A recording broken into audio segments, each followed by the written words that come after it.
Hello friends, welcome back to our channel. Please like my video, subscribe to my channel. గులాబీలు గుత్తులుగా పూయాలన్న గులాబీ మొగ్గలకు బంకలాగా అంటుకొని నల్లపిని పట్టుకుంటుంది. వాటి నివారణకు మాత్రం ఇది చల్లి చూడండి, నిజంగా అద్భుతంగా పనిచేస్తుంది. ఇక్కడ ఎగ్జాంపుల్ నాకు కొన్ని గులాబీ మొగ్గలకు ఇక్కడ చూడండి ఇట్లా నల్ల పేను బంకలాగా పట్టేసింది. దానికి మాత్రం ఈ పౌడర్ని చల్లామనుకో నిజంగా చాలా అద్భుతంగా పనిచేస్తుంది.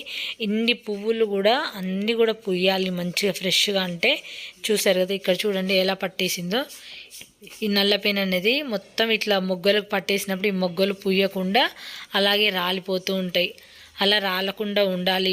ఈ నల్ల పేను బంక నివారణ కావాలంటే ఇదొక్కటి చల్లి చూడండి. ఇప్పుడు మనము భోగి రోజు భోగి మంట వేసుకుంటాం కదా, ఆ బూడిదే ఉంటుంది. సిటీలలో చాలామందికి ఈ బూడిద దొరకదు అనుకుంటాం కదా సిటీలలో. ఇప్పుడైతే ఈ భోగి మంట ప్రతి వీధిలో చాలామంది వేస్తారు కాబట్టి ఇప్పుడు ఒక కవర్లో చల్లారిన తర్వాత ఈ బూడిదంతా దాచిపెట్టుకున్నాం అనుకో మన మొక్కలకి చాలా యూజ్ అవుతుంది. నేను అలాగే సేకరించాను బూడిది మొత్తం కూడా. అది దాచిపెట్టుకొని ఇలాంటి సమయంలో మొత్తం చల్లాలి. అయితే మొన్ననే తీసాను మొత్తం కూడా, అది వేడిగా ఉంది చల్లారబెట్టాను. నేను మరొక వీడియోలో బూడిద ఎలా చల్లుతాను అనేది కూడా మీకు చూపిస్తాను. చాలా యూజ్ అయితే అవుతుంది కాబట్టి తప్పకుండా ఈ మొక్క కానీ కదా ప్రతి ఒక్క మొక్కకు కూడా ఎటువంటి పెయిన్ సమస్య కానీ ఏదైనా ఫస్ట్ అటాక్ అయినా కూడా బూడిద అనేది చాలా బాగా పనిచేస్తుంది. అది కూడా ఎర్లీ మార్నింగే చల్లాలి. ఎర్లీ మార్నింగ్ కొంచెం మంచు పడుతుంది కదా, అలా ఆ టైంలో చల్లితే అది ఆకులపైన పట్టేసుకుంటుంది ఆ బూడిద అనేది. ఇలాంటి పువ్వులు రాలకుండా మంచిగా గుత్తులుగా పువ్వులు అనేది పూస్తూ ఉంటాయి కాబట్టి తప్పకుండా మీకు ఒకవేళ ఎక్కడ దొరికినా కూడా బూడిద అనేది కేజీ 2 కేజీలంతా దాచిపెట్టుకుంటే ప్రతి మొక్కకు కూడా చాలా యూజ్ అవుతుంది. వెజిటేబుల్ మొక్కలు కానీ కూరగాయల మొక్కలకు అలాగే పూల మొక్కలకు ప్రతి ఒక్క మొక్కకి చాలా యూజ్ అవుతుంది. ఇక్కడ అదే నాకు కూడా ఇక్కడ టమాటా మొక్కలకు కూడా చాలా చక్కగా ఏదైనా ఫెస్ట్ అటాక్ అయిందనుకో చల్లొచ్చు. మళ్ళీ ఎటువంటి దిష్టి తగిలినా కూడా బూడిద అనేది చాలా బాగా పనిచేస్తుంది మొక్కలకి. ఇక్కడ చామంతులకు కూడా నల్ల పెయిన్ అనేది బాగా పడుతుంది. చామంతులకు అలాగే మందారాలకు ఇప్పుడు గులాబీలకు చిక్కుడుగాయ కూడా చాలా పడుతుంది కాబట్టి వాటన్నిటి కోసం అయితే నేను సేకరించాను. అది ఎలా చల్లుతాననేది కూడా చూపిస్తాను ముందు వీడియోస్లలో. అది ఎందుకంటే నేను మొన్ననే తీసాను కాబట్టి అది కొంచెం వేడిగా ఉంది, పెద్దగా వేశారు కాబట్టి అది పూర్తిగా చల్లారిన దాకా చల్లుతాను. ఇక్కడ చూడండి గుత్తులుగా మొగ్గలు ఎంత బాగా వచ్చినాయి. అన్నీ కూడా పింకు మందార కానీ ఇక్కడ రెడ్ మందార కానీ చాలా మొగ్గలు అయితే బాగా వచ్చినాయి. ఈ పువ్వులు అనేది మార్నింగే కోస్తున్నాను కాబట్టి పువ్వులు చూపించలేకపోతున్నాను, మొగ్గలు అయితే చూపిస్తున్నాను. అలాగే వంకాయ మొక్కకు కూడా మిల్లీ బగ్స్ అనేది పడుతూ ఉంటుంది, ఆ కాండాలకు పట్టుకొని ఉంటుంది. ఆ మిల్లీ బగ్స్ కూడా ఈ మిల్లీ బగ్స్ కూడా ఈ బూడిద అనేది చక్కగా పనిచేస్తుంది కాబట్టి ఆ మిల్లీ బగ్స్ కూడా పోతాయి. ఒక పాత బ్రష్తో ఇట్లా మొత్తం దులిపేసి ఈ బూడిద అనేది చల్లితే చాలా చక్కగా పనిచేస్తుంది.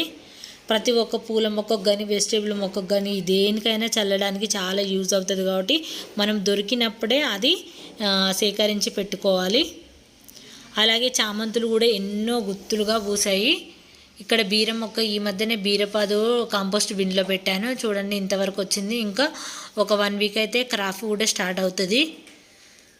ఇది 4 వీక్స్లోనే క్రాప్ అనేది వస్తుంది. ఎప్పుడైనా బీరపాదు ఒక్కటే మొక్క పెట్టాను, ఈ ఒక్కటైతే వచ్చేసింది. ఇంకా పెట్టాలి, అన్ని టబ్స్ అన్నీ క్లీన్ చేసి పెడతాను అన్నీ కూడా. ఇక్కడ చూడండి ఈ మందారం మొక్క కూడా నల్లపెన్ అయితే ఎంత పట్టేసిందో ఘోరంగా. దీనికి కూడా చల్లాలి. అందుకే నేను 2 కేజీలంత వరకు దాచిపెట్టుకున్నాను. మళ్ళీ దొరకదు కాబట్టి దొరికినప్పుడే దాన్ని మనం ఇప్పుడు మీకు ఎందుకు చెప్తున్నానంటే ఈ టైంలోనే మీకు కూడా దొరుకుతుంది కాబట్టి చాలామంది అడిగారు ఈ సిటీలో ఎక్కడ దొరుకుతుందని. అందుకే ఈ టైంలో ప్రతి సిటీలో కూడా భోగి మంటలు వేస్తారు కాబట్టి తప్పకుండా దాచిపెట్టుకోండి.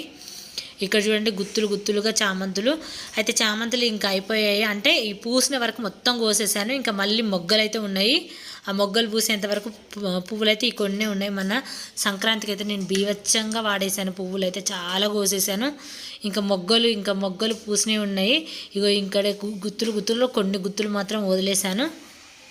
ఎందుకంటే మొత్తం ఎంటీగా ఒక్కరోజే చేయకూడదు కదా. ఈ 3 రోజులు భోగి సంక్రాంతి కనుమకైతే పువ్వులు అయితే చాలా బీభత్సంగా వాడేశాను. ఇటు సైడ్ కొన్ని వదిలేసాను. మళ్ళీ మిగతా ఇంతకుముందు వీడియోస్లలో మీకు చూపించాను కదా ఎంత గుత్తులుగా వచ్చేవో అవన్నీ కూడా కోసేసాను. కొన్ని ఇంకా వదిలేసాను. ఆ కోసినవి కూడా మీకు చూపిస్తాను చూడండి. ఇక్కడంతా ఎంటీ అయిపోయింది మొక్కలంతా కూడా. ఎందుకంటే పండగకి చాలా వాడేశాను నేను ముగ్గులకు కానీ దానికి కానీ. ఇక్కడ కూడా స్టెమ్ కటింగ్ ద్వారా పెట్టుకున్న గులాబీ చూడండి ఎంత బాగా వచ్చిందో. చూసారు కదా ఫ్రెండ్స్, మన గార్డెన్లో పువ్వులు ఇవన్నీ కూడా విరిగా పూస్తున్నాయంటే మనం ఇచ్చే పోషకాలు, మనం చేసే మొక్కల కేరన అవన్నీ కూడా కేర్తో పాటు వాటికి ఇచ్చే పోషకాలు ప్రాపర్గా మొక్క ఎలా ఉందనేది కూడా చెక్ చేస్తూ ఉండాలి. అన్నీ చేసినప్పుడే ఏ పువ్వులైనా కూడా సరిగా వస్తాయి. ఏమి చేయకుండా మాత్రం పువ్వులు మాత్రం ఆశించొద్దు ఫ్రెండ్స్. ప్రతి ఒక్కటి ట్రై చేయాలి మొక్కలకి. మరి నెక్స్ట్ వీడియోలో మీకు ఆ బూడిదని ఎలా వాడతాను అనేది ఫుల్ వీడియో అయితే చూపిస్తాను. వీడియో నచ్చితే లైక్ చేయండి, ఛానల్ని సబ్స్క్రైబ్ చేసుకోండి. Thanks for watching friends. మీకు ఏమైనా డౌట్ ఉంటే అడగండి.